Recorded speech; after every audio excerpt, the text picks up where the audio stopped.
സങ്കീർത്തനങ്ങൾ 52-ാം അധ്യായം. വീര, നീ ദുഷ്ടതയിൽ പ്രശംസിക്കുന്നത് എന്ത്? ദൈവത്തിൻ്റെ ദയ നിരന്തരമാകുന്നു. ചതുവ് ചെയ്യുന്നവനെ മൂർച്ചയുള്ള ശൗരക്കത്തി പോലെ നിന്റെ നാവ് ദുഷ്ടത വകനുണ്ടാക്കുന്നു. നീ നന്മയേക്കാൾ തിന്മയെയും നീതിയെ സംസാരിക്കുന്നതിനേക്കാൾ വ്യാജത്തെയും ഇഷ്ടപ്പെടുന്നു. നീ വഞ്ചന നാവും നാശകരമായ വാക്കുകളൊക്കെയും ഇഷ്ടപ്പെടുന്നു. ദൈവം നിന്നെയും എന്നേക്കും നശിപ്പിക്കും.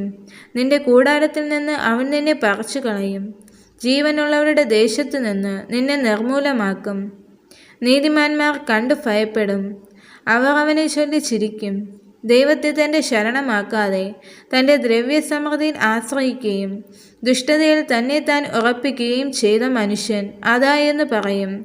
ഞാനോ ദൈവത്തിൻ്റെ ആലയത്തിങ്കൽ തഴച്ചിരിക്കുന്ന ഒലിവ് വൃക്ഷം പോലെ ആകുന്നു. ഞാൻ ദൈവത്തിൻ്റെ ദയയിൽ എന്നും എന്നേക്കും ആശ്രയിക്കുന്നു. നീ അത് ചെയ്തിരിക്കുക കൊണ്ട് ഞാൻ നിനക്ക് എന്നും സ്തോത്രം ചെയ്യും. ഞാൻ നിന്റെ നാമത്തിൽ പ്രത്യാശ വയ്ക്കും. നിന്റെ ഭക്തന്മാരുടെ മുമ്പാകെ അത് നല്ലതല്ലോ. ഈ വചനങ്ങളാൽ ദൈവം എല്ലാവരെയും അനുഗ്രഹിക്കുമാറാകട്ടെ. ആമേൻ.